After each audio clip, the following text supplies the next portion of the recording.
Vamos a empezar con la segunda parte ahora. Estábamos viendo todo lo que eran los mecanismos de esterilización, habíamos visto lo que es el calor seco, los mecanismos de lesión térmica, que eran mecanismos por el cual se esterilizaba y se veía la manera en la cual eliminábamos a las bacterias. Vamos a ver ahora o vamos a continuar con lo que es el calor húmedo. Cuando nosotros nos referimos a otra de las técnicas por la cual nosotros vamos a aplicar calor húmedo, es decir, por medio de agua caliente o por vapor, vamos a realizar este proceso de esterilización, nos estamos refiriendo, como ustedes ven en la imagen, a lo que llamamos algunas veces lo que es el baño María. Cuando nosotros calentamos el agua en una vasija, en un vaso de precipitado o en cualquier recipiente que soporte altas temperaturas, y vamos a sumergir el material que nosotros queremos esterilizar a esta agua caliente. El agua, como ustedes saben, puede llegar a hervir a 100 grados centígrados y por tanto esa temperatura es la temperatura a la cual se va a eliminar a las bacterias entre unos 10 a 30 minutos. Entonces, cuando ustedes tengan algunos materiales que sí van a soportar estas altas temperaturas de 100 grados centígrados, pueden sumergirla en el agua y unos 10 a 30 minutos que ustedes apliquen están realizando un proceso de esterilización.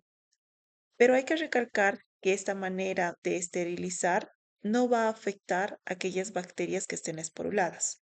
Aquellas bacterias que han formado este caparazón o esta espora se van a encontrar protegidas y no van a poder ser eliminadas por esta técnica.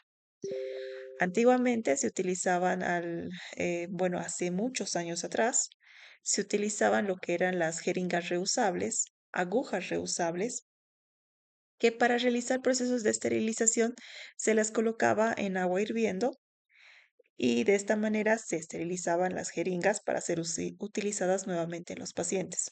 Es una técnica que ya no se utiliza porque incluso, como ustedes saben, ahora las jeringas vienen ya de manera desechable, de un solo uso, y por tanto ya no se utiliza tanto esta técnica de ebullición.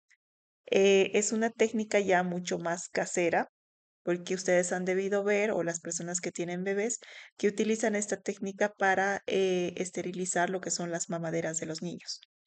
Entonces, es una técnica casera, pero que es importante que ustedes la sepan porque en algún momento pueden recurrir a esta técnica para esterilizar y para eliminar las bacterias.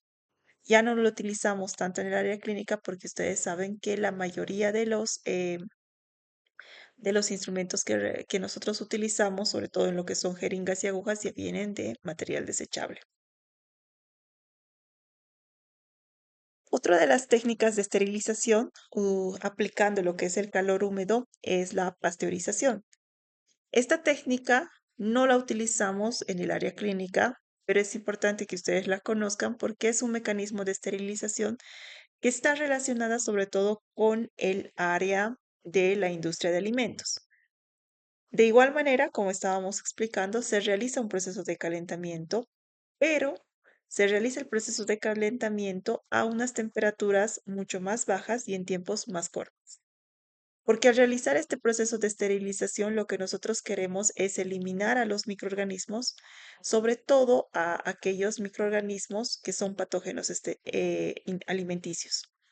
Es decir, que hay que ver que hay una diferencia entre el término de esterilización, porque decíamos que esterilizar es que vamos a eliminar absolutamente a todos los microorganismos que se encuentren en aquel instrumento o en aquel alimento que nosotros estemos realizando este procedimiento. Pero cuando nosotros nos referimos al término de pasteurización, ahí viene la diferencia con la esterilización, es que cuando nosotros estamos realizando la pasteurización, es que nosotros no eliminamos a todos los microorganismos que se encuentran, sobre todo en los alimentos o en los zumos o en la leche en este caso. Lo que nosotros realizamos al pasteurizar es que solamente estamos disminuyendo la carga bacteriana, es decir, vamos a eliminar algunos microorganismos, sobre todo aquellos microorganismos que son patógenos alimenticios. Esa es la diferencia entre esterilización y pasteurización. Esterilizar es que vamos a eliminar absolutamente a todos los microorganismos, pero cuando nosotros nos referimos a pasteurización, es una técnica o un tipo de esterilización, pero que solamente elimina la carga bacteriana de aquellos patógenos que son alimenticios. Nosotros utilizamos la pasteurización sobre todo para lo que es la leche, vino, cerveza, por eso nos referimos más a lo que son productos de la industria, de industrias, debido a que si nosotros aplicáramos temperaturas tan altas como 160 grados en el caso del pupinel, nosotros estaríamos produciendo una alteración en los alimentos como en la leche. Entonces, por eso no se aplica la esterilización para estos productos alimenticios. Se utiliza lo que es la pasteurización, donde sí vamos a aplicar temperaturas, pero temperaturas más bajas que lo que habíamos visto en las esterilizaciones y a tiempos mucho más cortos. No nos olvidemos que en el caso de la leche estamos hablando de proteínas. Y lo que decíamos que cuando nosotros aplicamos altas temperaturas a las proteínas, estamos produciendo una desnaturalización de esta y por tanto ya no va a tener el mismo efecto esta proteína desnaturalizada y por tanto ya baja la calidad de este alimento. Por eso, para lo que son leches, zumos, vinos, cerveza, se utiliza el proceso de pasteurización aplicando temperaturas más bajas a tiempos más cortos. Después de realizar este calentamiento que nosotros aplicáramos, el ejemplo más claro a la leche, debemos realizar un proceso de enfriamiento brusco a temperaturas mucho más bajas para evitar dañar estas proteínas lo menos posible. Y además, este enfriamiento brusco que se realiza a la leche evita que exista un nuevo proceso de proliferación de bacterias, porque no se olviden que hemos dicho que la pasteurización no es que estemos eliminando a todas las bacterias, sino que estamos disminuyendo la carga bacteriana, matando solamente aquellas bacterias que son patógenos alimenticios. Entonces, al realizar este enfriamiento brusco de haber realizado un calentamiento y luego aplicar un calentamiento brusco, lo que hacemos es evitar que haya una nueva proliferación de bacterias que tal vez no se han destruido o que empiecen a generar esporas. Esa es la diferencia de pasteurización con esterilización. Para que ustedes recuerden el proceso más claro o el producto que nosotros tenemos más claro y que se acuerden de lo que es la pasteurización, hablamos de la leche. Si ustedes se fijan, en la parte de abajo tenemos el término de ultrapasteurización UHT. Hay diferentes tipos de pasteurización. Uno es la pasteurización UHT que utilizan en la actualidad lo que es la industria de PIL que ellos lo realizan sobre la leche donde le aplican una temperatura un poco más alta, por eso la llaman ultrapasteurización, donde suben la temperatura de la leche entre 130 y 150 grados centígrados. Pero como es una temperatura más alta y puede que exista ese proceso de desnaturalización de las proteínas de la leche y por tanto va a bajar la calidad de este producto, lo que ellos han hecho es acortar el tiempo. Si ustedes se fijan, el tiempo que se aplica esta temperatura alta a la leche es de 0,5 a 1 segundo, porque si ellos aplicaran tiempos mucho más largos a estas temperaturas altas, desnaturalizaría por completo las proteínas de la leche y la calidad de esta, por tanto, bajaría. Entonces, lo que ellos han hecho en la ultrapasteurización es elevar más la temperatura, pero aplicar tiempos muy cortos para evitar dañar a estos productos. Muchos consideran que la esterilización es un proceso más que la pasteurización. Pero la pasteurización, no se olviden que es un procedimiento que lo aplicamos a estos productos para evitar la desnaturalización de las proteínas y al realizar este cambio brusco de caliente a frío, lo que hacen es alargar mucho más la vida útil del producto. Entonces, no se olviden, el ejemplo más claro es la leche, incluso lo pueden ver en las bolsas que dice leche ultra pasteurizada y es en el cual se le aplica temperaturas altas, pero por tiempos mucho más cortos para evitar dañar el producto. Ahora, hay otro tipo de pasteurización que es la pasteurización HTST, que es una de las mejores pasteurizaciones que se realiza donde se aplica temperaturas de 72 grados centígrados, pero como es una temperatura un poco más baja, se ha alargado el tiempo a 15 segundos. pero estos procedimientos ambos lo que hacen es disminuir la carga bacteriana, eliminando aquellas bacterias que sean patógenas alimenticias y por tanto garantizando que nosotros tengamos un producto que sea óptimo para el consumo. Eso es el proceso de pasteurización, que es una técnica similar a la esterilización, pero que en sí no la podríamos llamar esterilización porque esterilizar es eliminar absolutamente todos los microorganismos. Luego vamos a hablar de lo que es el vapor fluente. Cuando nosotros hablamos de un vapor fluente, nos estamos refiriendo a que le vamos a aplicar un calentamiento a lo que nosotros querremos esterilizar, ya sea cualquier dispositivo o un material.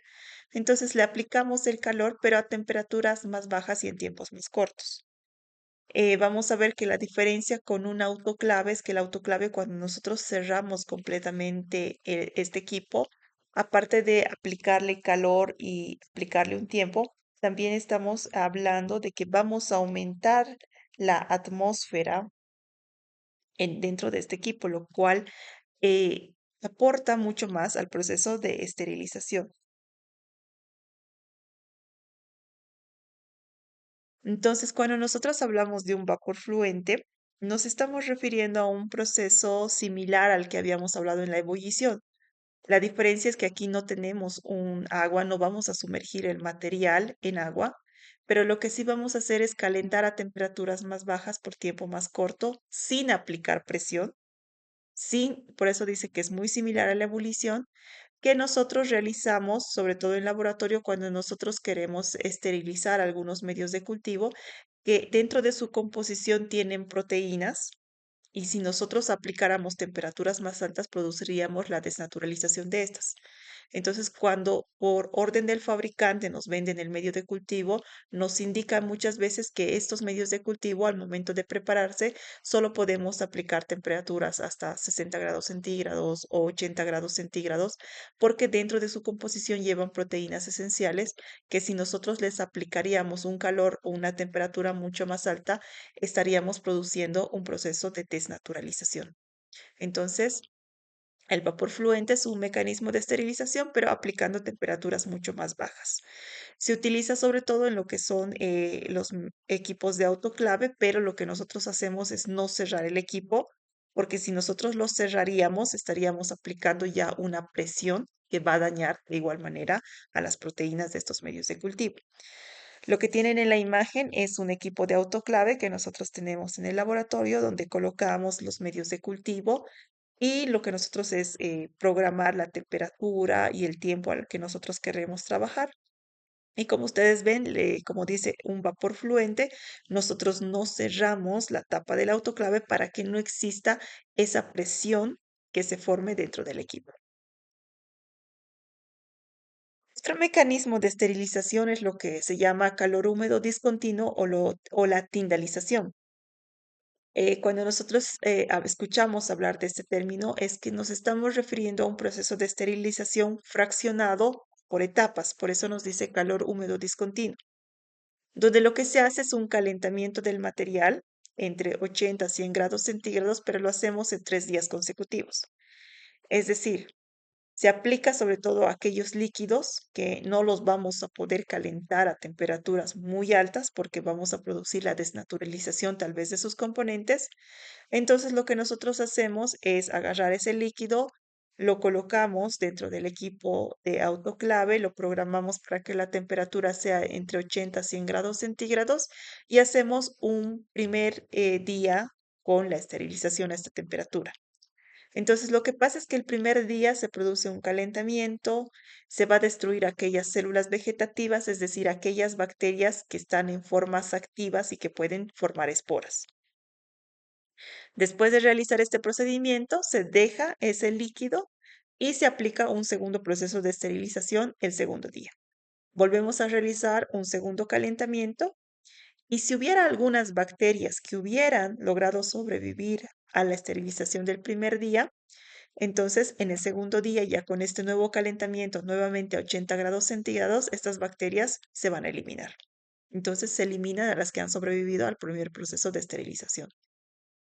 Y el tercer día se aplica nuevamente otro proceso de esterilización a entre 80 y 100 grados centígrados, donde ya completamente estamos garantizando con este tercer día que haya completamente la eliminación de todos los microorganismos. Entonces, a eso se refiere con calor húmedo discontinuo. Se hace procesos de esterilización en 3 días consecutivos a temperaturas mucho más bajas para no dañar los componentes del producto, y generalmente esto se aplica a lo que son productos líquidos o algunos medios de cultivo que de igual manera tengan algunas proteínas que pueden desnaturalizarse por aplicarles temperaturas altas. Y ahora vamos a hablar de lo que es el vapor de presión, que es uno de los mecanismos más eficaces para esterilizar sobre todo lo que es el material clínico, y es el proceso por el cual se esterilizan todos los materiales de quirófano, lo que son las pinzas, todos sus equipos que ustedes utilizan para el área quirúrgica. Cuando nosotros hablamos de vapor de presión, estamos hablando de que vamos a utilizar un equipo que sea una cámara cerrada y que dentro de esto nosotros vamos a colocar un cierto porcentaje de agua para que a partir de esta agua, cuando se empiece a calentar el equipo, se genere vapor. Por eso es vapor de presión. El vapor que se va a empezar a producir de este equipo, va a hacer que se desplace el aire que exista por un edificio, y una vez que ya no exista completamente aire, que todo este equipo se haya llenado de vapor, se cierra este compartimiento o este orificio por el cual nosotros controlamos que se elimine todo el aire, y va a ser que como está completamente cerrado ese equipo, la presión dentro del autoclave, en este caso, va a empezar a subir una atmósfera más que la presión que nosotros tenemos en nuestro medio ambiente. En nuestro medio ambiente nosotros estamos a una atmósfera ambiental, pero en este equipo, al cerrarla completamente, vamos a aplicarle no solamente el vapor, sino que le vamos a aplicar lo que es la presión. Vamos a subir una atmósfera de presión por encima de la presión normal, y le vamos a aplicar 121 grados centígrados por 15 a 20 minutos. O en algunos equipos podemos programar a 134 centígrados por 7 minutos. Este proceso es el más común que se realiza en el área hospitalaria y es lo que nosotros conocemos como el famoso autoclave. Por medio del autoclave, nosotros vamos a cargar todo nuestro material que nosotros queremos esterilizar, vamos a aplicar una cierta cantidad de agua y vamos a cerrarla por completo para que se genere dentro de esta una presión. El autoclave, para que ustedes puedan acordarse, es muy similar a las ollas de presión, donde ustedes las cierran completamente o herméticamente para que se genere una presión dentro de estas ollas, y de esta manera acelere el proceso de cocción de los alimentos. Es muy similar lo que pasa con el autoclave. Cuando nosotros hacemos el vapor de presión o aplicamos autoclave a los dispositivos que nosotros queremos esterilizar, estamos destruyendo todas las formas de bacterias, todas las bacterias que formen esporas, estamos destruyendo hongos y virus. Entonces, por eso es uno de los mecanismos o alguno de los procedimientos que se utiliza comúnmente en el área hospitalaria, en el área de clínicas y en el área odontológica, para esterilizar prácticamente todos los materiales que puedan soportar esta presión y esta temperatura. Este autoclave es uno de los más efectivos porque el vapor de agua genera una presión que va a permitir que pueda ingresar este vapor por todos los dispositivos médicos, va a hacer que se transfiera el calor con mucho mayor rapidez en comparación a lo que era el aire caliente. Entonces va a acelerar mucho más el proceso porque estamos aplicando calor, vapor de agua y además una presión. Entonces eso va a permitir que haya una mayor penetración y se transfiera el calor con mayor rapidez en todos los compartimientos. Para esto, lo que les decía, utilizamos el famoso autoclave.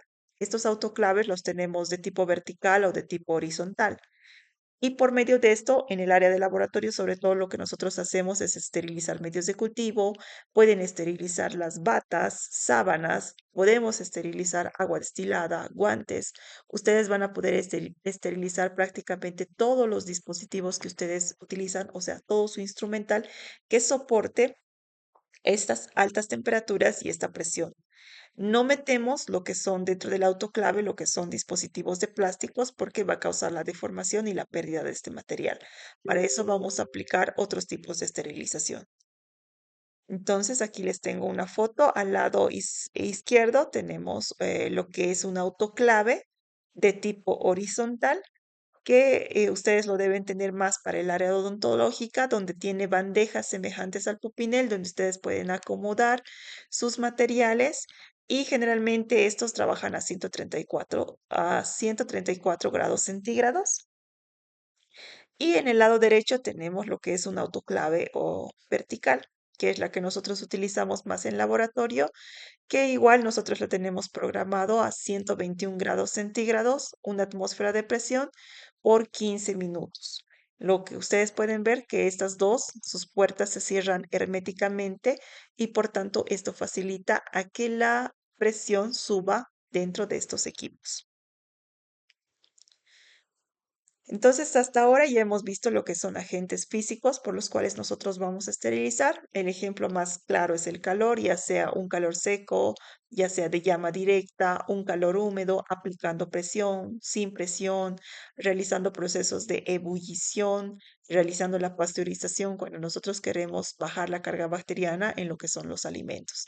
Entonces, recalcar que el agente físico o el proceso de esterilización que más se utiliza en el área odontológica es el vapor a presión utilizando el autoclave de tipo horizontal, donde ustedes van a poder colocar todo lo que son su material de trabajo que soporte esta presión y esta alta temperatura y vamos a realizar un proceso de esterilización mucho más eficaz, mucho más rápido porque va a eliminar absolutamente todas las formas de vida. Hay otro mecanismo por el cual se realiza un proceso ya no tanto de esterilización. Ya nosotros lo que vamos a hacer es aplicar frío, ya no vamos a aplicar calor. Pero hay que tomar en cuenta que el aplicar el frío no es un mecanismo de esterilización correcto que realizáramos, porque habíamos visto que existen bacterias que van a poder sobrevivir a temperaturas de congelación. Hay bacterias que resisten temperaturas por debajo de los 0 grados centígrados.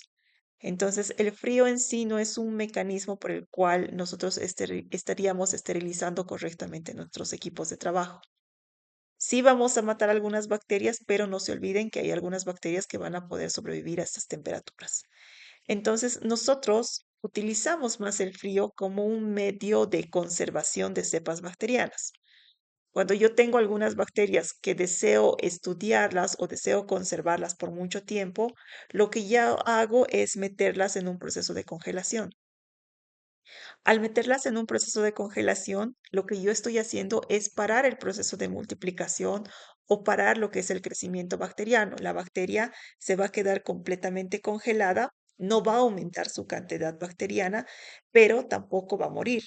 Yo tengo en el laboratorio algunas bacterias que las he congelado por 5 años. Entonces, cuando yo deseo volver a estudiar estas bacterias, solamente las saco, las descongelo y las vuelvo a sembrar en los medios de cultivo. Entonces, por eso no es un mecanismo de esterilización, porque no estamos matando a la bacteria, solo las estamos dejando en un status quo, las estamos dejando paradas, congeladas, para que no sigan su proceso de multiplicación. Pero el momento en el que yo la siembro en un medio de cultivo donde yo le dé todos los nutrientes correspondientes, le aplique una temperatura óptima de crecimiento, la bacteria va a volver a crecer en sí, no a revivir porque nunca ha muerto.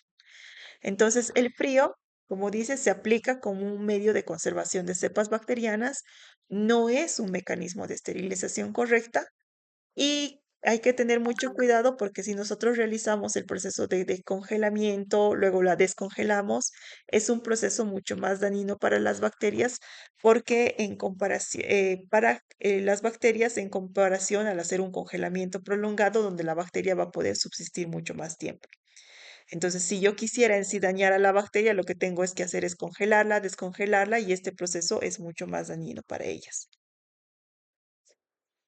Viendo todavía lo que es el frío, durante el congelamiento, las bacterias van a producir una salida de todo lo que es el agua que está dentro de su citoplasma. Entonces se van a quedar como un efecto de deshidratadas porque no van a tener agua en su interior. El agua que sale o está en la parte externa de las bacterias, va a formar lo que nosotros conocemos como los cristales de hielo. Entonces, al tener la bacteria prácticamente nada de agua dentro de su citoplasma, hace un proceso de concentración de todos los electrolitos, hay un proceso de desnaturalización de proteínas, muchas veces hay una lesión de la membrana celular y que va a producir que se filtren los compuestos intracelulares y muchas veces las bacterias no llegan a soportar esta acción del frío y mueren. Pero en su mayoría muchas de las bacterias logran subsistir porque se aplica lo que es el glicerol, que es un tipo de aceite, a los medios de cultivo y de esta manera no existe un proceso de congelación al 100% y por eso realizamos la conservación de las cepas. Pero si nosotros aplicáramos solamente agua para congelar a las bacterias, al formarse estos cristales de hielo en el agua va a producir que haya una muerte de la bacteria, ya que estos cristales de hielo son como cuchillas que van a dañar la membrana celular de las bacterias. Entonces, ya hemos visto lo que es el calor, hemos visto lo que es el frío, que el frío sí puede matar a las bacterias porque hay una concentración de electrolitos, hay desnaturalización también de proteínas y lesión de la membrana por los cristales de hielo, pero hay muchas bacterias que van a poder sobrevivir a esta acción de congelamiento o a esta acción del frío y que por tanto no la consideramos como un mecanismo de esterilización correcto. Luego vamos a ver otro mecanismo por el cual se esterilizan, que es la radiación. Habíamos hablado de lo que era la luz solar, que tiene algún porcentaje de luz ultravioleta que puede dañar lo que es el material genético y causar en muchos casos en las personas o en las células de la piel lo que es el cáncer. De igual manera, sobre las bacterias va a causar daño. Entonces, la radiación vamos a verla de tres tipos, lo que es la luz solar, la luz ultravioleta y las radiaciones ionizantes. Lo que les decía, cuando nosotros hablábamos de la luz solar, nos estábamos refiriendo a que esta luz solar tiene ciertos porcentajes de luz ultravioleta que tienen esta acción bactericida. Bactericida nos estamos refiriendo a que va a matar por completo a la bacteria o un proceso de esterilización espontánea. Esto ocurre por medios naturales porque la luz solar nosotros la obtenemos debido a que la acción de los rayos ultravioletas que tiene esta luz solar, como ustedes pueden ver en la imagen, va a dañar en sí a la estructura del ADN.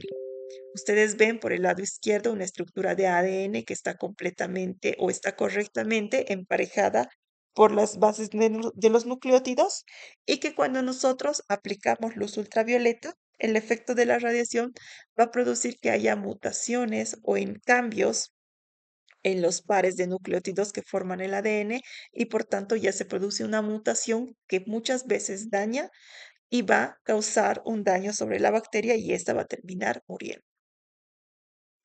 Luego tenemos lo que es la radiación ultravioleta. Esta radiación ultravioleta es una radiación ya mucho más concentrada a diferencia de la luz solar. Estamos viendo que esta radiación ultravioleta va a depender también de la longitud de onda que tenga, la intensidad de la radiación que nosotros apliquemos y la distancia del foco que nosotros coloquemos para esterilizar generalmente los ambientes de trabajo o esterilizar los quirófanos. Al igual que la luz solar, lo que hace la radiación ultravioleta es causar un daño al ADN. Lo que va a dañar sobre todo son las bases purínicas y pirimidínicas, que va a producir que estas bases pirimidínicas, como habíamos visto en el ejemplo anterior, se produzcan un entrecruzamiento y por tanto ya se van a volver material genético que ya no va a codificar como debería o ya no va a codificar correctamente para las funciones que ésta debe.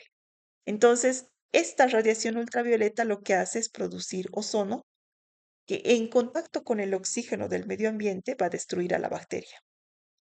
También lo que hace esta radiación ultravioleta es transformar agua en agua oxigenada. Y habíamos visto que el agua oxigenada es un producto tóxico para la bacteria porque no todas las bacterias tienen esa capacidad de producir catalasa que convierta el agua oxigenada en agua y oxígeno. Entonces, por eso la radiación ultravioleta tiene estos dos efectos tóxicos contra la bacteria por los cuales lo va a matar. Ya sea producir ozono, que en contacto con el oxígeno destruye a la bacteria, o producir agua oxigenada, que es un producto tóxico para las bacterias. Entonces aquí tenemos algunos gráficos que les he puesto, que la luz ultravioleta va a producir la desinfección y la esterilización porque pueden matar hongos, virus y bacterias.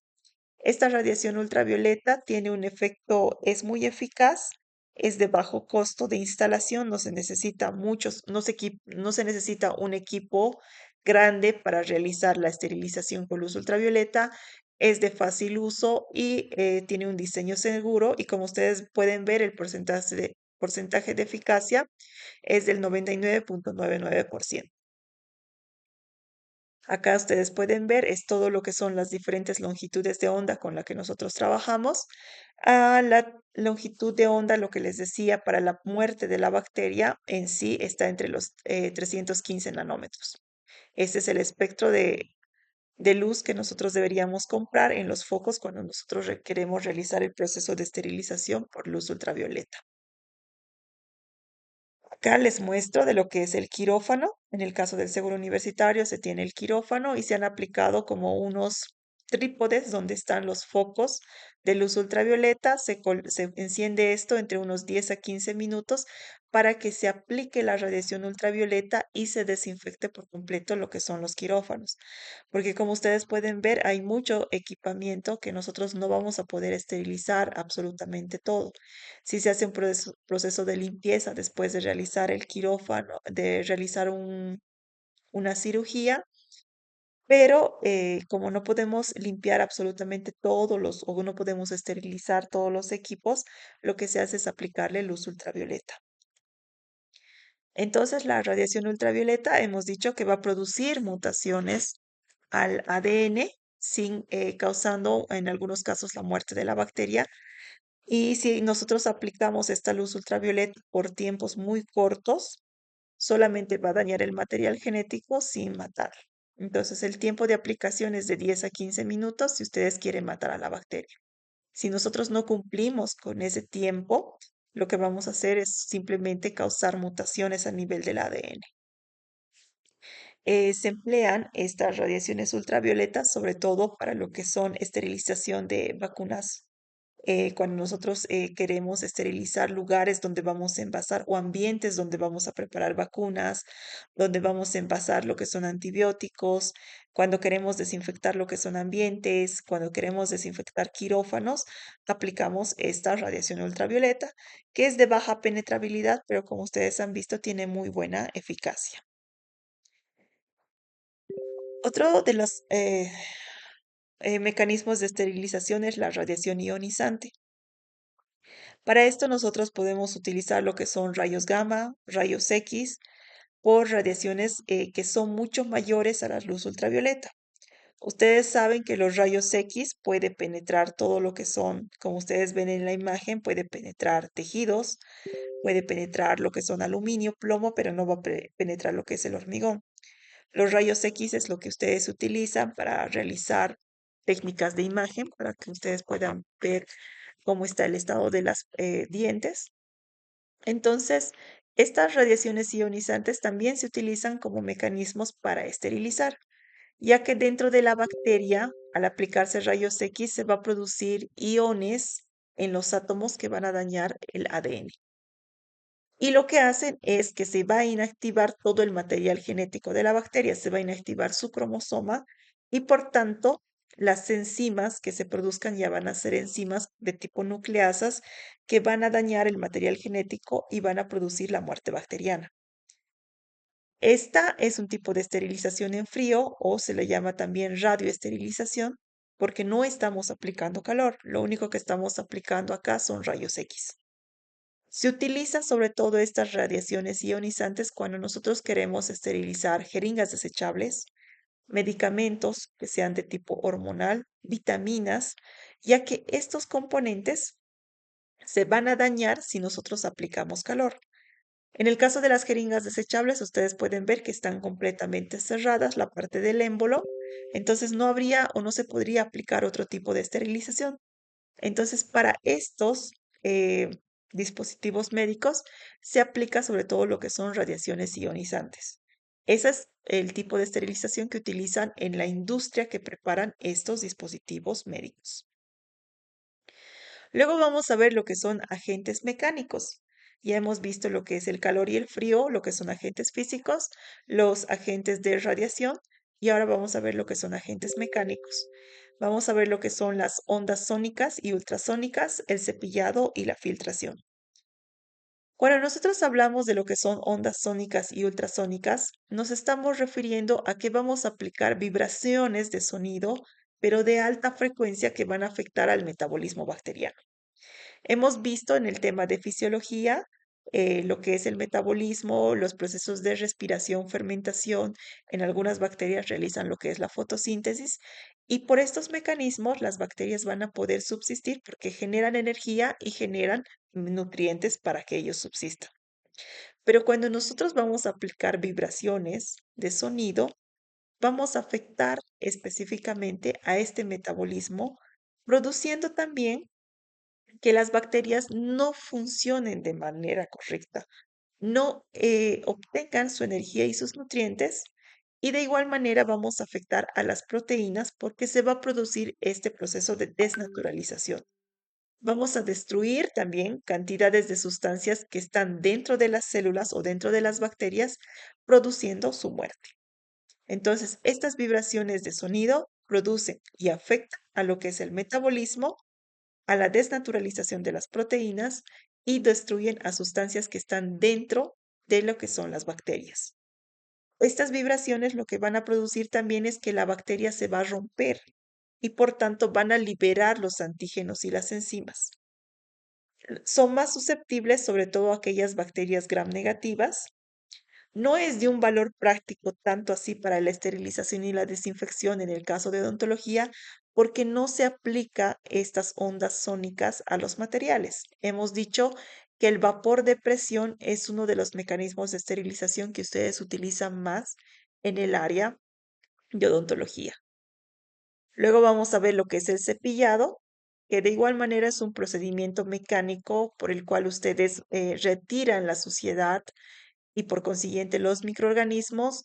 Pueden utilizar lo que son paños y cepillos, utilizan agua con detergentes sintéticos, jabón o detergentes enzimáticos, pero en sí no estamos realizando al hacer el cepillado de igual manera un proceso de esterilización correcta. Llamaríamos más a que estamos realizando un proceso de limpieza o un proceso de asepsia, pero no estamos eliminando al 100% a los microorganismos. El cepillado para mí es un proceso de limpieza, no es un proceso de esterilización. Y luego tenemos lo que es la filtración. Este proceso de filtración nosotros lo utilizamos cuando queremos esterilizar o eliminar algunas bacterias, pero cuando son líquidos que no vamos a poder aplicar calor porque vamos a producir la desnaturalización de los componentes de este líquido. Entonces, lo que nosotros colocamos es un filtro que tiene poros mucho más pequeños que los virus y las bacterias y por medio de este filtro nosotros hacemos pasar los líquidos para que en los poros queden retenidos estos microorganismos. Es un proceso de esterilización no en sí tan correcta porque no estamos aplicando lo que es el calor y si nosotros no seleccionamos el material o el filtro correctamente y estos poros son mucho más grandes, van a permitir que algunos virus y bacterias puedan pasar. Y vamos a quedar por hoy acá y solamente nos faltaría ver lo que son los desinfectantes que ya vamos a ver en la siguiente clase teórica.